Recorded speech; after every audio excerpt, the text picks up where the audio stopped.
Bismillahirrahmanirrahim. Assalamualaikum warahmatullahi wabarakatuh. Salam sejahtera, namo buddhaya, Om Swastiastu, Rahayu, bahagia. Pertama-tama, marilah kita panjatkan kepada Tuhan Yang Maha Esa yang telah memberikan kesehatan, kesempatan sehingga kita bisa bertemu dalam rangka untuk wawancara moderasi beragama.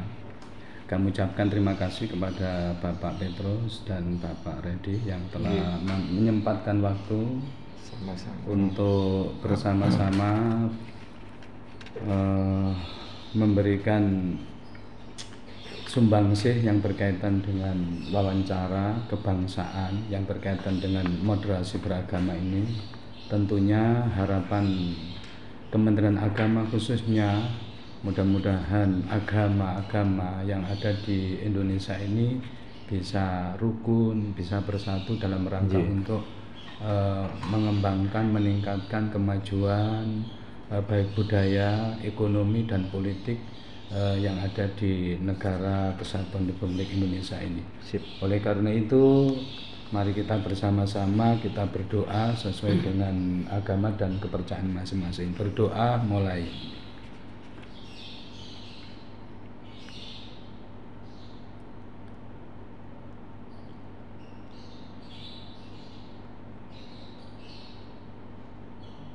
Selesai. Terima kasih, langsung saja.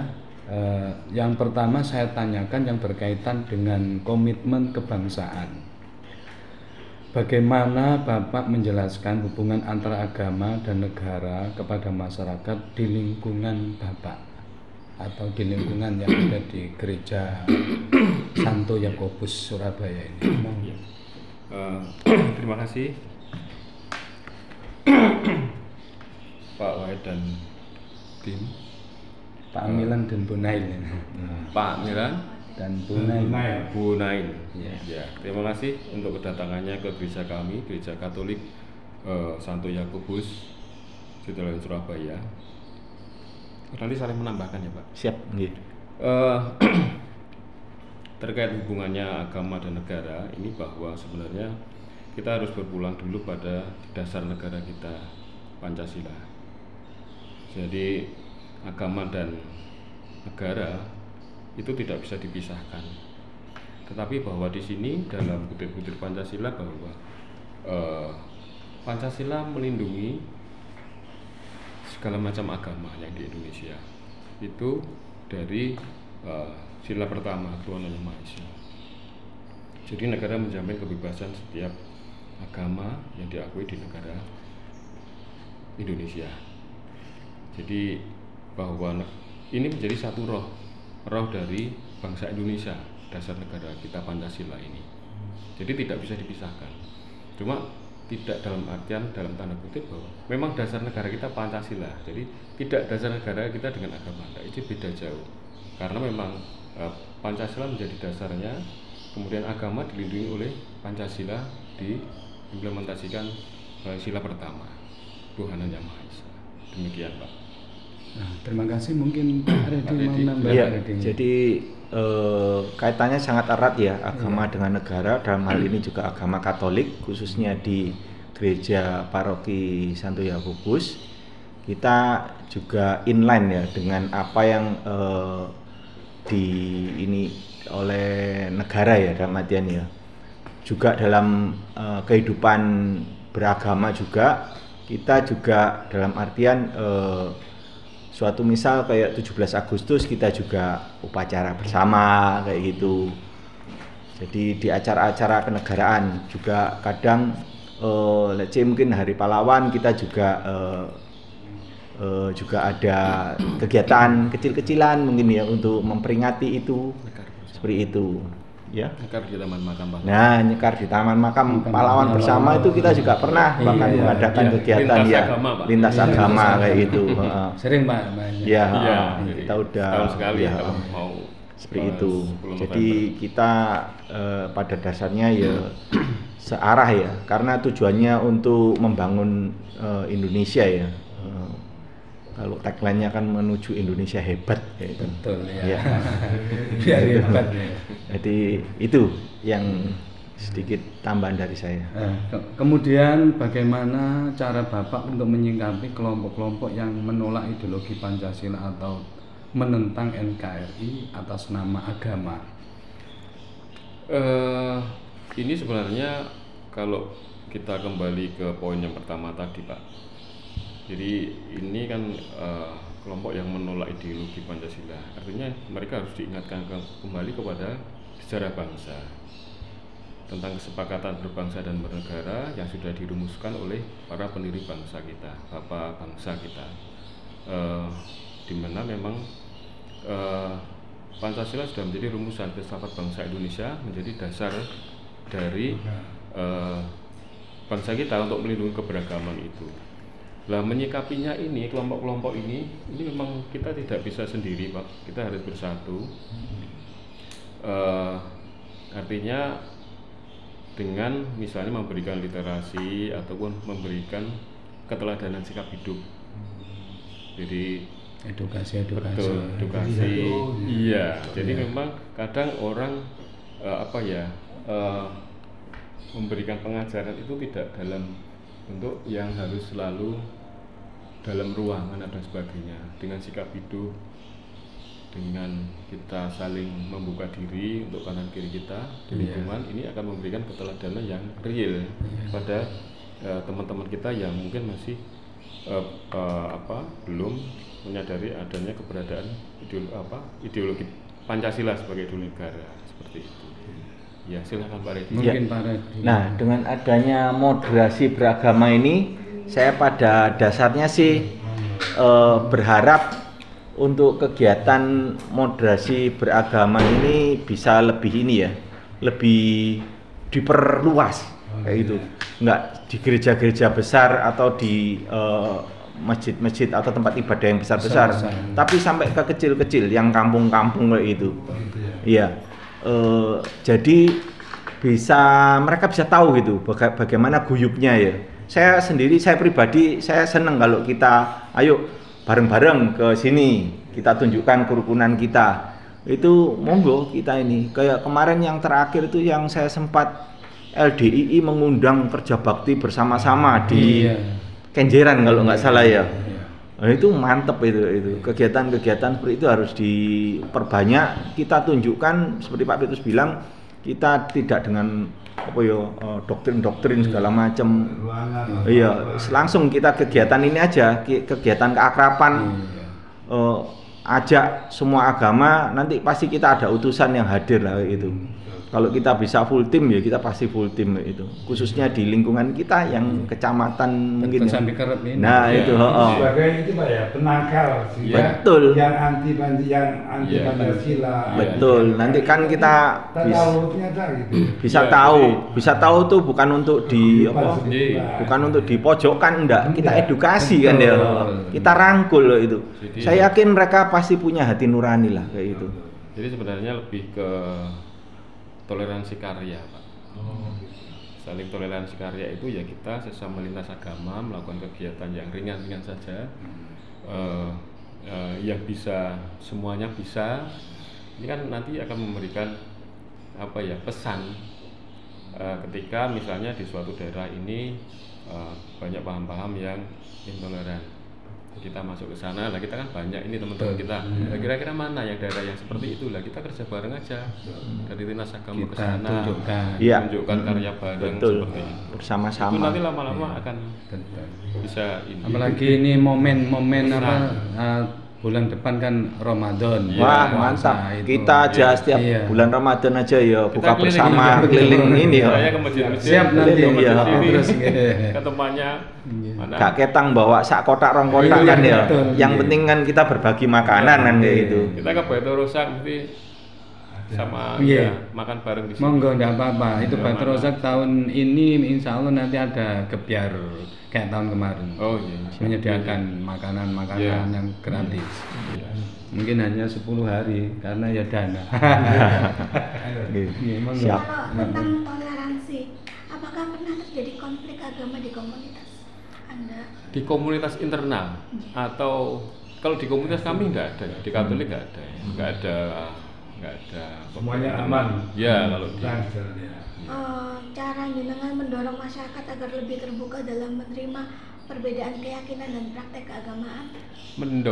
Untuk mendorongnya ini jadi yaitu tadi dengan keteladanan hidup kalau saya ya. Karena kalau dengan lebih kepada doktrin ini rasanya lebih susah. Kalau misalnya kalau dalam masyarakat yang lebih luas, kita mungkin mengadakan kapan hari kita mengadakan seminar-seminar misalnya, seminar-seminar tentang moderasi beragama. Terus yang tahun lalu kita di sini ada dari bukan kelompok ya. Jadi namanya Indonesia Merasakan Perbedaan. Perbedaan. Di tokoh-tokoh agama, kalau yang misalnya dari Muslim waktu itu diwakili pondok dari Asofa Waluwafa yang di Wonoayu. Jadi Gus Misam yang beliau kesini, kemudian kalau yang Kristen pendeta filantropi atau itu ya, pokoknya ada perwakilan. Kemudian yang dari keyakinan Pak Naen seperti itu. Jadi nanti di satu forum mereka berbicara bersama tentang kebaikan seperti itu. Itu salah satu untuk mendorong masyarakat lebih terbuka seperti itu. Dan saya tambahkan juga ya, untuk dalam hari ini kan karya nyatanya di kita itu kita pernah waktu Idul Kurban itu kita menyediakan kambing kayak gitu. Waktu itu di Menganti ya misalnya ya. Terus masyarakat sekitar monggo bisa menyembelih dengan ini ya, istilahnya dengan secara muslim kayak gitu. Cara teman-teman. Kayak gitu. Akhirnya dibagikan ya masyarakat yang mau membawa ya, walaupun jujurannya kadang ya masih kagok, dalam tanda petik kan kagok kan ya. Iki oleh apa enggak kayak gini kan ya gitu. Tapi ya ini salah satu karya nyata kita kita itu pingin dekat dengan masyarakat sehingga enggak formalitas itu terus atau sampai terjadi gap yang ini ya. Ya tadi kalau kita ngomong mendorong untuk lebih terbuka Bu, sebenarnya banyak hal yang bisa kita laksanakan lah ya. Kita mau mengambil yang dari mana kan seperti itu. Kalau beliau ini kan penggerak Eko Enzim Nusantara. Dan melalui beliau ini kita juga masuk ke PKK kekelurahan-kelurahan. Ini kan juga yang saya bilang tadi kan membuang ruang toleransi. Nah ini juga salah satunya untuk membuka dalam menerima perbedaan kan seperti itu. Jadi tidak dalam konteks agama saja, tapi lebih kepada karya.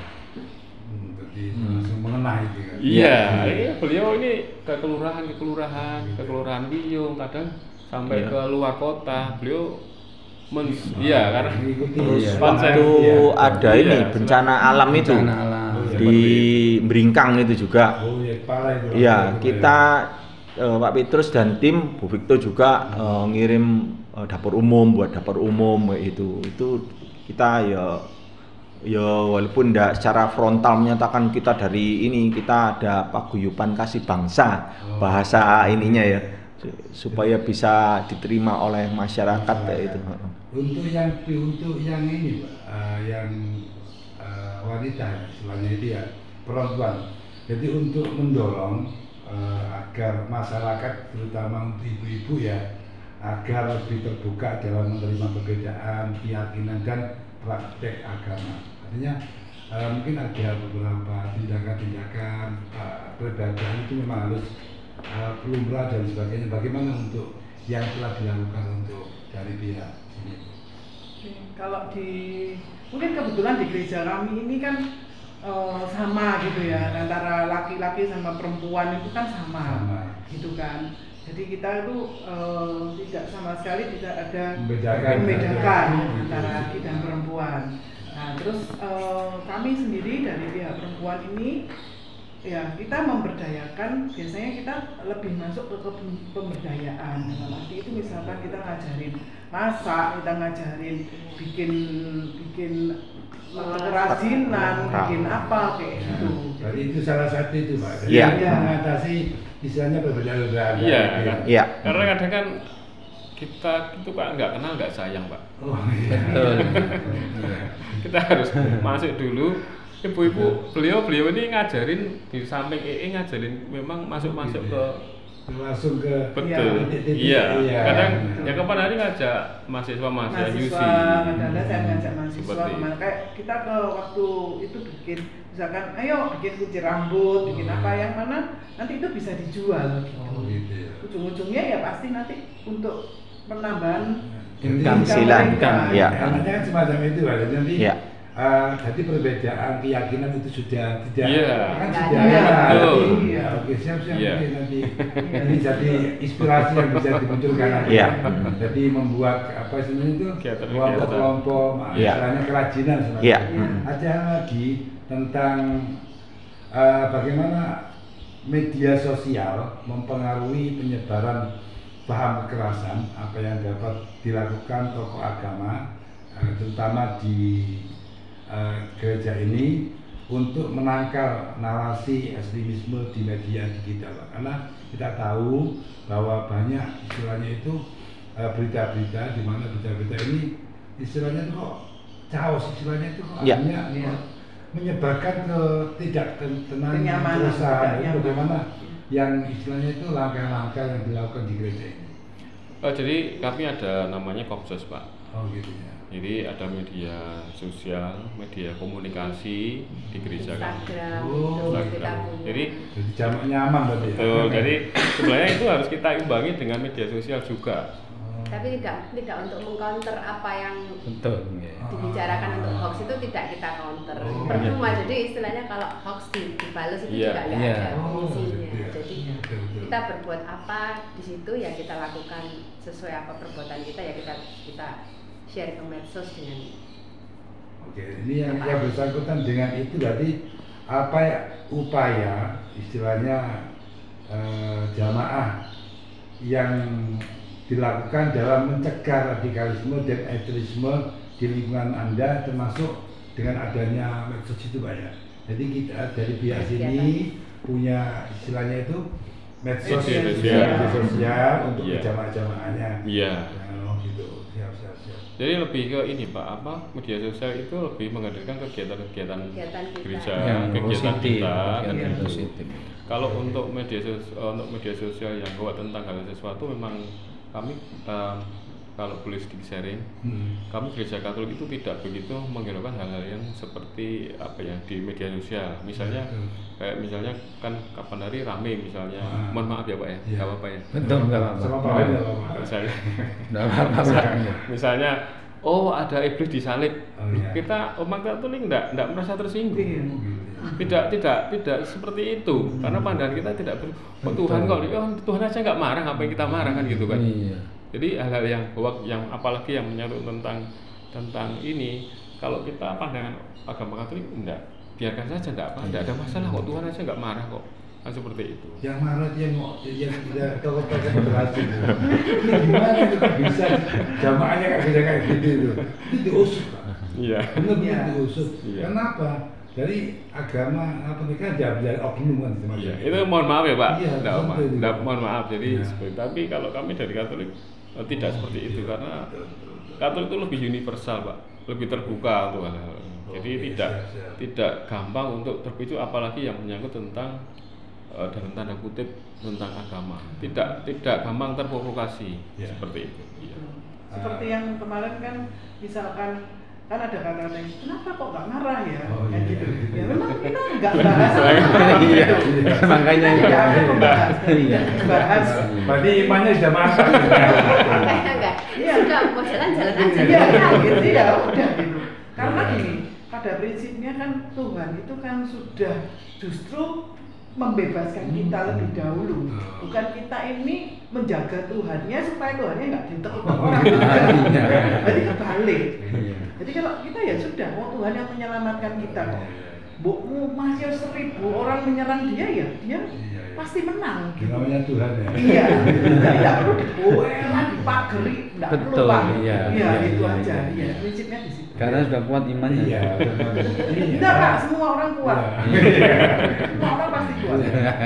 Ada yang keempat Pak. Iya. tentang budaya. Jadi bagaimana istilahnya itu jamaah atau pimpinan gereja ini melihat hubungan antara budaya lokal dan ajaran agama di kehidupan masyarakat di lingkungan ya ini gereja. Oh, jadi gini Pak, kalau sedikit boleh sharing, gereja Katolik itu ada 3 ajaran. Ajarannya satu kitab suci, Injil itu. Iya. Yang kedua namanya magisterium. Magisterium ini dari bapak-bapak gereja, dari santo-santa pendahulu kami ini membuat ajaran gereja. Misalnya ajaran sosial gereja itu ada dalam magisterium ini. Salah satu contohnya misalnya Santo Uskup yang sekarang, Uskup Fransiskus ya, Paus Fransiskus ya, Paus Fransiskus ini kan ada beberapa dokumen gereja yang beliau keluarkan, misalnya tentang Laudato Si tentang bagaimana merawat bumi sebagai rumah bersama. Kemudian ada juga yang nama Fratelli Tutti ini dalam dokumen yang dikeluarkan Fransiskus juga tentang persaudaraan sejati. Bagaimana dia memberikan teladan dengan waktu itu dengan beliau berkunjung ke takmir Masjid Al-Aqsa ya. Dengan keluarnya dokumen Abu Dhabi. Ya? Dengan keluar dokumen Abu Dhabi lah, itu beliau betul. Salah satunya di situ. Masjid Al-Azhar. Ya, yang ketiga adalah tradisi. Jadi Alkitab, magisterium dan tradisi gereja. Contoh yang real yang baru viral saat ini adalah bagaimana Ibu Megawati sowan ke Paus Fransiskus berkunjung ke sana dengan membawa cindera mata Bunda Maria yang pakai kebaya. Lukisan kebaya. Lukisan Maria tapi pakai kebaya. Bebas. Itu kan sangat-sangat budaya Indonesia, budaya Jawa. Tapi dalam konteks itu yang digambar Bunda Maria sebagai ibu. Bunda Maria sebagai ibu. Kan seperti itu. Jadi Katolik dengan budaya sangat dekat, Pak. Seperti itu. Ada juga orang Katolik yang berdoa kan pakai lilin ya. Iya. Ada juga orang Katolik yang berdoa pakai dupa, tidak ada masalah gitu loh. Karena itu memang budaya, adat seperti itu. Jadi tidak mempermasalahkan budaya. Memang justru iman itu tumbuh dalam budaya itu kan gitu, Pak. Karena budaya ini dekat, artinya budaya ini punya kearifan sendiri. Budaya itu punya kearifan sendiri dan ini tidak serta-merta ada. Ini kan dari leluhur. Dari leluhur bangsa ini, kemudian sebenarnya hanya bagaimana kita lebih dekat kepada iman kita, apa yang kita imani, budaya yang dilahirkan oleh leluhur kita, dan kita tidak boleh kehilangan iman yang maha kuasa. Jadi kalau melihat 3 elemen tadi, itu kalau istilahnya budaya lokal, saya kira sudah mencakup. Betul, sampun Pak. Tidak asing. Iya.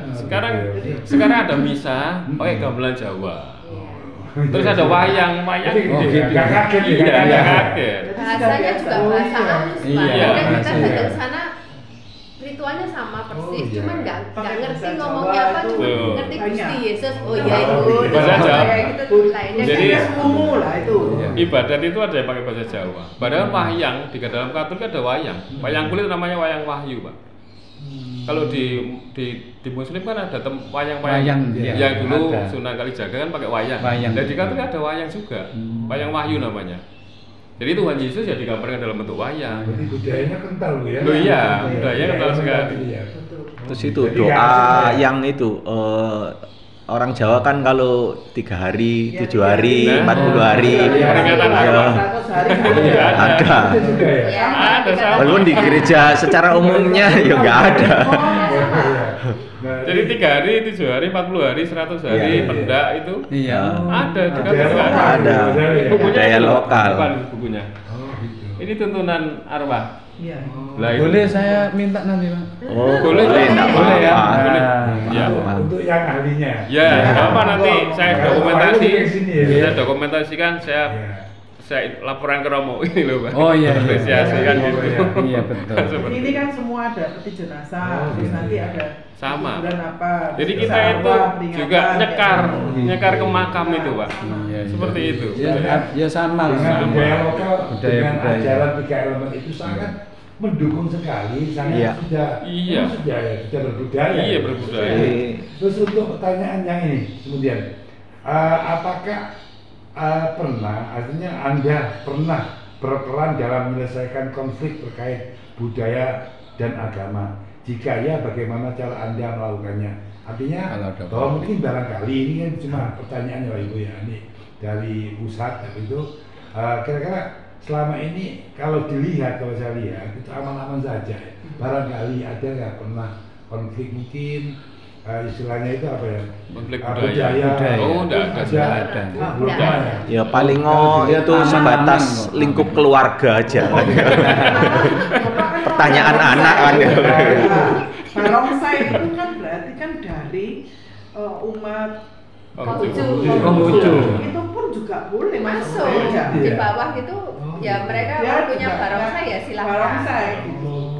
Ya kayak kemarin acara itu. Acaranya Uskup ya. Iya, kemarin. Datang saya. Iya. Oh, yang kemarin datang. Datang saya. Ada hadrahnya, ada ininya. Iya, seperti itu. Pokoknya saya dihubungi itu pasti datang, Pak. Oh, iya, nggak ketemu ya. Iya. Jadi endingnya tadi tiga elemen tadi ya. Iya. Nah ini terakhir, ini pertanyaan terakhir. Karena harapan dari ini pimpinan gereja atau pengurus sini terhadap pemerintah dalam terutama Kementerian Agama yang saat ini kami mengatur itu dalam mendukung upaya moderasi beragama di masyarakat. Jadi harapannya itu apa saja pesan-pesan kepada pemerintah. Pemerintah itu harus kayak sumbangan. Nah, itu pesan-pesannya. Barangkali ada pesan-pesan atau harapan-harapan dari jamaah atau dari pimpinan sini kepada pemerintah, nanti akan kami sampaikan. Ya, jadi nanti ditambahkan. Ya. Jadi harapannya kan gini Pak, kita itu tidak bisa bergerak sendiri. Departemen Agama juga tidak bisa bergerak sendiri. Itu harus ada sinergi kementerian, Kementerian Pendidikan, Kementerian Budaya, sama Kementerian Agama. Ini harus, karena kan kita bangsa ini kan bertumbuh, generasi kan nanti juga akan berganti Pak. Kalau yang generasi tua ya kita ini kan, tapi yang lebih ini kan harusnya harapannya nanti bisa misalnya literasi moderasi beragama bisa masuk ke sekolahan. Kemudian budaya, Kementerian Budaya juga harus menyertakan program budaya di sekolah. Artinya kalau ini nanti bergerak bersamaan, itu akan lebih ringan lah tugasnya tentang moderasi beragama. Betul. Jadi tujuan istilahnya yang dicanangkan pemerintah itu kena. Iya. Jadi dari saya agama, sosial dan budaya juga pendidikan itu erat kaitannya ya. Karena negara Indonesia itu bulet di agama tok kapan maju nih kan kayak gitu. Masalah yang sifatnya ideologi itu menurut saya jangan terlalu di inilah. Yang penting pokok kita rukun ya sudah itu. Enggak usah terlalu di perbedaan itu diungkit-ungkit terus kan ya. Yang kita ungkit-ungkit itu persamaan kayak gitu. Kita sama-sama umat manusia kayak gitu.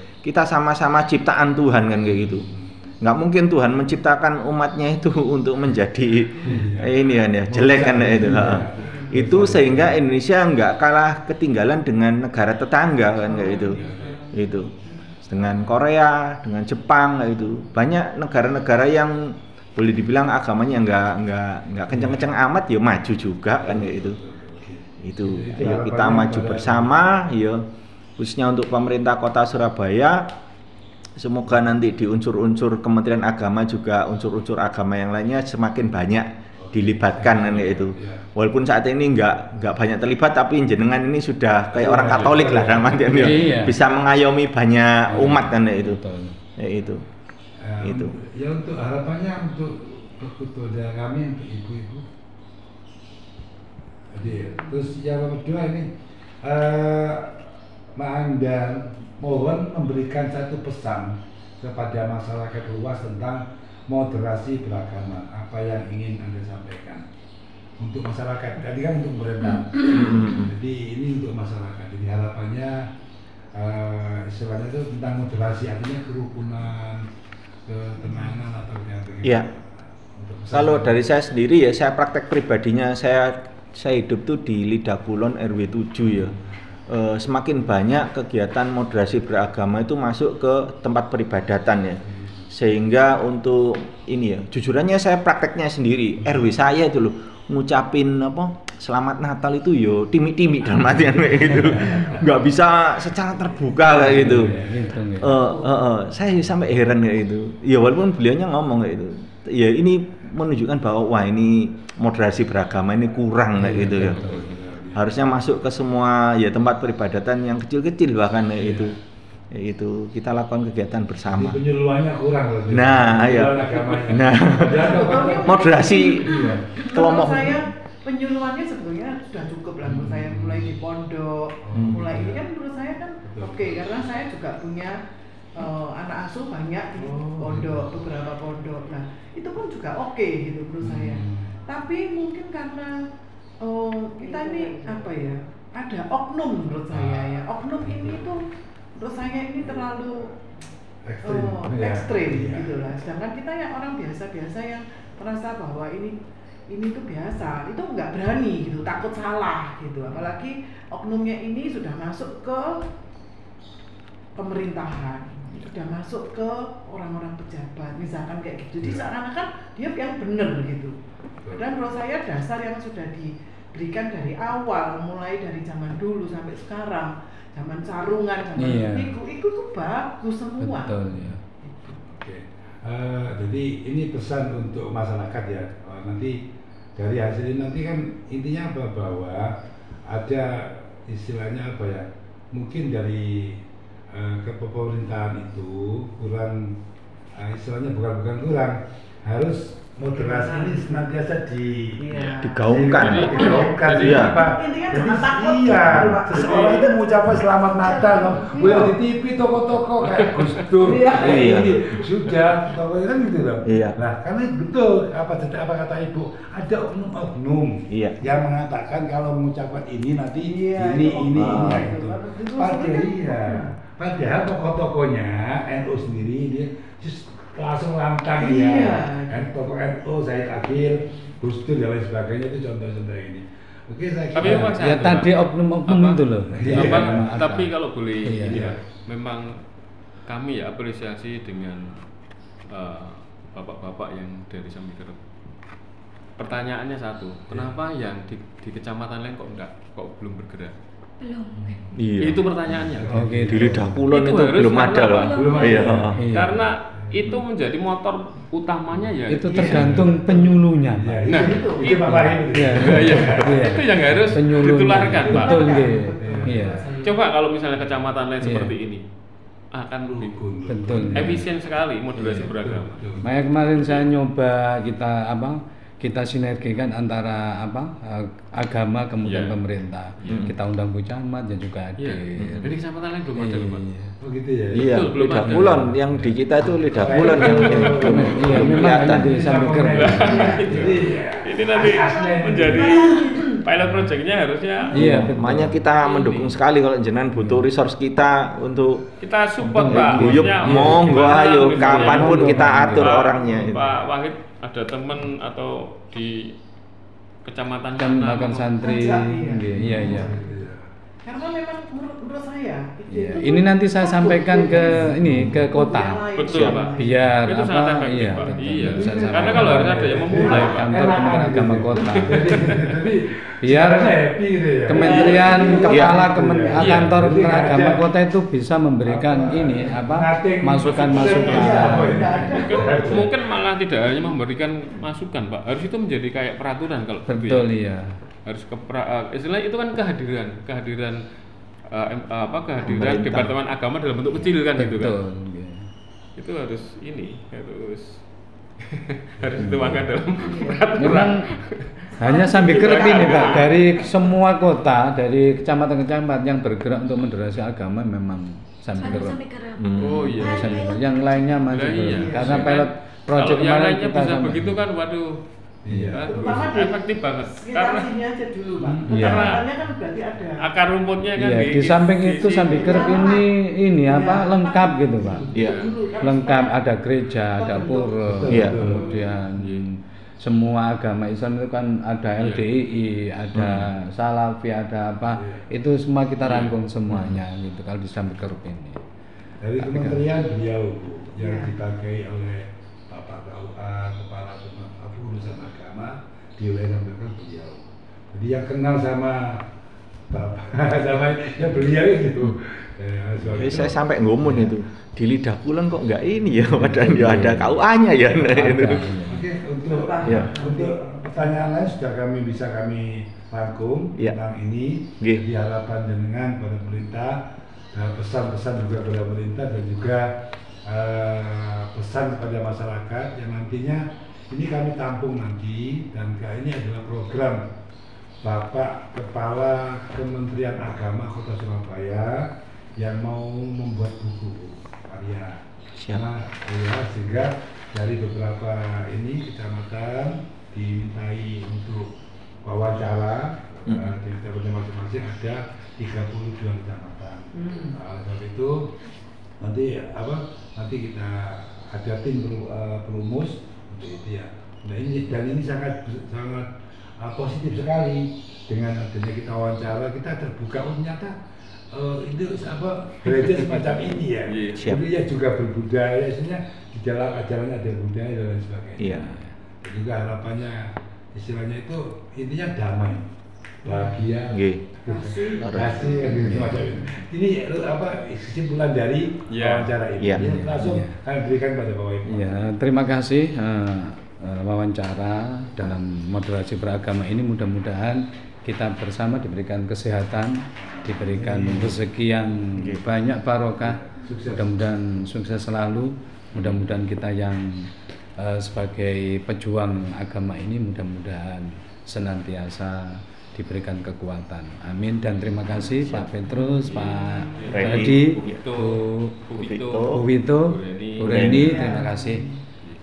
Dan saya mohon maaf kami atas nama Kantor Kementerian Agama Kota Surabaya yang telah memberikan fasilitas tempat untuk wawancara ini dalam rangka untuk penulisan buku. Ya, mudah-mudahan nanti kalau bukunya sudah selesai akan saya kirim sebagai modal, dan saya minta buku ini. Kami juga terima kasih Pak mewakili Romo, mewakili pengurus gereja, kami mengucapkan terima kasih untuk kedatangannya Pak Wahid, Bu Nail, Pak Amilan. Terima kasih, mohon maaf mungkin untuk bila kali ada salah kata. Sama-sama Pak Petrus. Ya. Mungkin nanti ada pertemuan lagi, nanti akan saya hubungi lagi Pak Petrus. Mungkin ada pertemuan hal lain gitu yang berkaitan dengan keagamaan.